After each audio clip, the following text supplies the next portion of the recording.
It's 11 o'clock, people. Welcome back to Tailgate Tuesday. As we're just sitting here looking at pictures from the Lone Star Throwdown that will be in the new Tailgate magazine that's coming out here in just over a month. And yeah, these photographers, man, they hit their mark, man. I mean, they did a good job. There was so much shit at this show, man.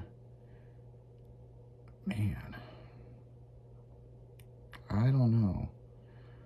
But yeah, Mini Trucking Nationals is coming up, and there's several other shows that are coming up. I don't have the list in front of me. You'd think I would, but there is a lot of stuff coming up. So, I don't know. What do you think, Will? What's that? I said, with all the shows coming up, I mean, what's on your mind? Oh man, I'm excited to get back into show season and seeing some cool shit. Yeah. Well, I mean, I think we're over the winter. I mean, at the end of Yeah, I've been over winter. yeah. After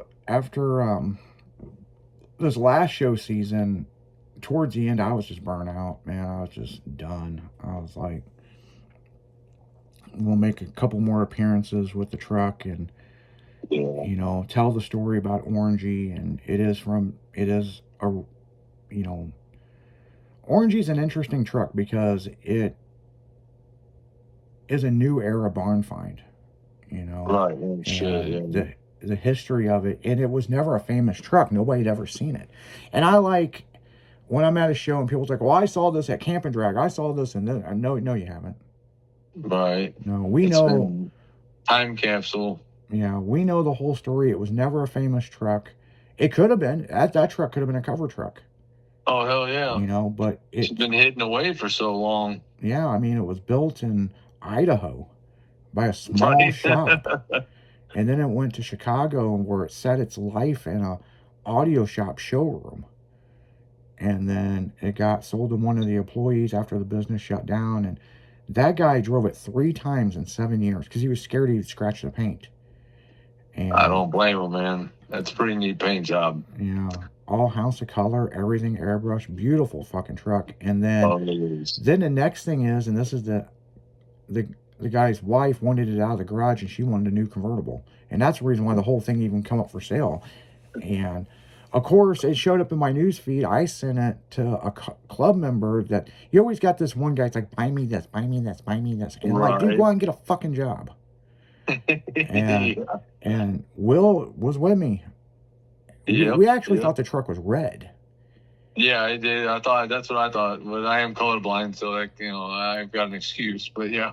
Yeah, and we sent it to him as a joke, and we made him. He said, "Hey man, how much you want to bet?"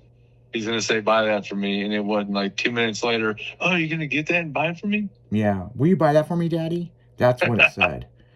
Pretty much. And so, basically. So I was never intending on buying a truck, but I was more curious about trucks. I had never seen it. And I started showing these pictures to a few people. And then people started asking way too many questions. Where is it? How much? This. And I was like, well, I want to know more. And finally, me and the guy, we talked for like 2 weeks, and we finally come to a price, and I end up buying a truck. And the interesting thing with Orangey is, like, 99% of the time, I would drive my full-size hook the trailer to it and bring it back to the shop and go through it. We had just got back from buying all those PPI amps from West Virginia, or Virginia Beach. And we were like on 2 hours of sleep, and I was like, well, I've got the cash. Let's fucking go to Chicago and buy it. And we drove straight up there, me and a club member, and bought it and drove it straight back to their house. And it was at their house. And it's funny because me and you talked about this just recently. It wasn't even there a week. Yeah. Or what was it? No, because I drove it back. I went and got it on a Monday. I went to the 4th of July show, and then I drove it home. Right. And so, no, it wasn't over there for a week. It was at that person's house for 2 weeks when the damn thing almost burnt to the ground because the idiot I bought it from rewired some shit off the battery and cut out the fusible links, and it had, Did not know what the hell he was doing. yeah, and it burned up all the wiring in the truck. And well, not all the wiring, it burned up quite a bit of shit, and we had to rewire this whole truck. It was a fucking nightmare, and it was down for 2 weeks, and it's only been on the trailer the one time, but it was drivable. But it was like, what was it, 120 fucking degrees with the heat index, and Something like that. Yeah, it old was pretty school brutal. had me put it on his trailer and bring it back to his shop. And when we got it back to his shop, that's when we really dug into this thing and rewired it, and we fixed so much shit on this truck. And no, I drove it to every show. Every show I took it to, I drove it. And of course, we re-lowered it. It was sitting a little high for my taste. Right. And so we re-lowered it, and I mean, it's hammered on the ground, and everybody thought I bagged it, and I'm like, no, everything you see is 1990s. You know, it had the original toxic shocks on it that they haven't made in 20 fucking years, and one shock was kind of, I don't think it's blown. It just wasn't holding like the other one, and we pulled those off, put some new Beltec shocks on it, and I don't know. I mean, does it ride better? It's a static drop truck. I mean, I think it rides pretty decent. You just gotta know how to fucking drive, you know? Right, exactly. You know, you see a pothole, fucking go around it, you know? Fucking, yeah. There's motherfuckers like, pothole, I'm gonna hit it. Yeah, Fucking break your rim, you know? But people were really amazed that I drove it all the way down to that Southern Illinois Truck Showdown. And the roads were bad, you know? So I threw sparks a couple of times, I guarantee it. But but yeah, I mean, we've had a lot of fun in Orangey. I mean, hell, when we got it, Will was there when I brought it back, and we all worked on. Man, that thing, it's such a beautiful truck, but when I got it, it was like so dull. You know, it was. We had to find the right polish to repolish it, and the more we cleaned, the more shit we found. It was just super cool. I still find stuff on the truck, you know? Right, oh yeah. There's so many Easter eggs of, you know, hidden airbrushing shit. It's just like, and it took them 4 months to paint it, you know? Wow. So yeah, I mean, you know, it's just another truck in my collection. I feel I've got other vehicles that are cooler than it, but I mean, I've got. It's still a new vehicle, though. Yeah, I've got cool shit. You know what I'm saying? I mean, yeah. If I take something to the show, like my shop truck, it's over at your house. You know, yeah, that's a cool truck. You know, I love it. Yeah. I mean, it's different. It's way different. And nobody's got one. Yeah, yeah. Very few have one, if they do. Yeah, there's very few. There's very few of them. Very. It's a yeah, because we met that guy down at Relaxin' who has one, and he didn't bring it, but he had pictures of it, and me and him were. I was like, "Oh, you have one?" You know, of course, everybody's like, "Oh, I got one," or my cousin's got one. He started showing me pictures, and I'm like, "Do you know what military base it was at?" And he knew. So okay. That's why I had an extensive conversation with him, because he knew what he was talking about, not just some bozo. What bullshit? Yeah, because those trucks were only commissioned to the military. Right, exactly. You know, like that, I've never seen one until I've seen yours. I'm like, what the fuck is this? Yeah, and I had seen one. It was sometime in the 2000s. Okay. And it was a decommissioned military truck that this guy, it must have been one of the first ones they sold at auction. And this guy bought it for his plumbing business. And what it is, it's an S10 with a work bed on it.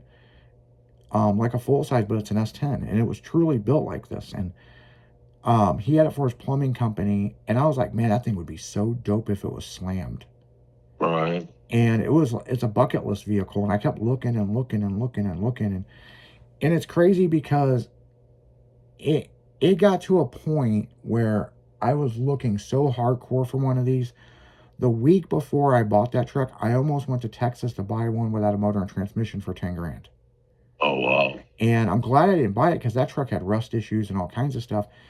And I was talking to somebody I mean, fuck, I don't even remember who it was. And they said, "Hey, did you see this on Marketplace?"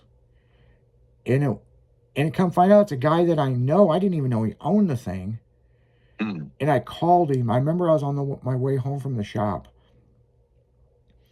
and I got his phone number. I called him, and this guy's done diesel work for us because we don't work on diesel stuff. I mean, this is who I would Right. send shit out. And I'm like, "Hey, I want to buy this thing. You gonna be around tonight? I've got cash at the house."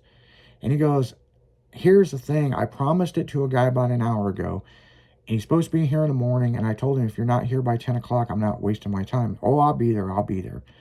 And so he's a man of his word. He said, if the guy's not here by 10, it's yours. Yeah. So I come home. I remember showing the pictures to Michelle, and I grabbed the money out of the safe, and I had it ready. And at 10:05, I called him. He didn't answer. And at 10:15, he didn't answer. And at 10:20, he called me and said, it's yours. The guy never showed up, whatever. And we drove straight there, me and Michelle.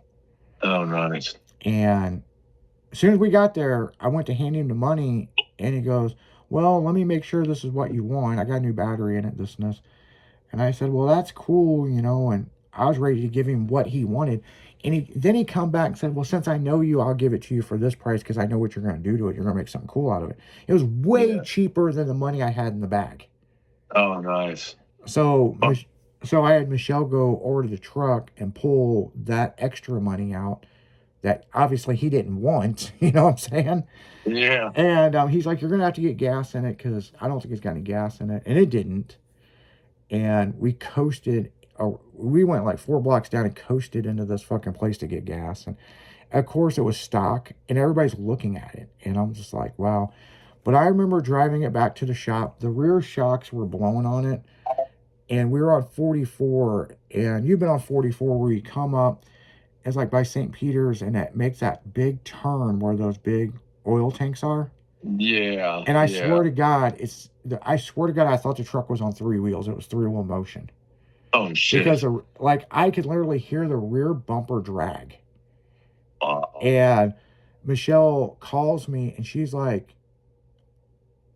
"Does that thing have hydraulics or something? I mean, you were twisted out." And I'm like, "No, I think the shocks are blown." And we got it back to the shop, and of course I post pictures of it, right? Right. Jimmy from the afternoon show was not working for the station. Yeah. I mean, we were doing the radio show stuff, but wasn't working for the station. But we talked every now and then, because Yeah. we kind of knew each Yeah. other. And man, the comments, "You son of a bitch, I was supposed to be there before 10 and I got busy," and the guy wouldn't answer the phone, and he was going there to buy it. And Oh, the shit. ironic thing is, because of that, we got talking more, and then he had worked for a radio station a long time ago, and then we brought him on for the new morning show, which he ended up gravitating. He never did any of the morning show. Okay. He ended up on the afternoon show with Dragon in the Afternoon, and that's how he got a job at the station. And so when we went to Relaxing in the Park to debut that Mini Persuasions is back and all that, and all of us was in line, um, that's the reason why I wanted him to ride with me. Need to know he broke my fucking window. You know what I'm saying? He So did too. over He cranked it, did. broke the clip in the window, and then didn't tell me about it. You know what I'm saying? I'm like, what the fuck? So Um, so yeah, it's it's just great. I mean, it's a cool truck. I want to work on it more. It's one of those things I'll work on it for a while, and then I'll get on something else and I'll go back. I don't. Out of all my vehicles, that's the one I don't ever plan on selling. I don't blame you. And since I've bought it, I've seen some other ones pop up on the internet, and then I've seen other ones guys have made to look like that. Yeah. And it's like, no, no, my truck's real, patina and all, I mean, Yeah, I uh, love the patina trucks, especially the natural ones, because you can do patina paint jobs nowadays. But I like the OG patina. yeah, It's got to be natural. yeah. I mean, the truck's bagged, it's fucking slammed. The wheels that are on it were technically mock up, but they work so well on the truck. Yeah. And everybody likes those wheels, but I'm gonna put billet wheels on it. I mean, big deep dish in the back, but Yeah. and that will come with in time. I mean, I'm not in a drastic hurry to finish this truck, but I will keep adding to it, every year. You know what I'm saying? Yeah. Is it my retirement truck? Nah, it's just I got a lot of different vehicles, and that one is just cool. I mean, they're all cool, but that one just is pretty cool. But on that note, Sonny's gonna take over at midnight. People, make sure to tune into that damn morning show at 6 a.m. And the afternoon show's off this week, and next Monday, all new cast and new host. So for Dragon in the afternoon, and then and if you're wondering about Jimmy the Primate, he will be taking over Saddle Up Wednesday. Saddle up. Yeah, so he'll be on tomorrow night. So you guys keep it styling, because we will see ya. Later.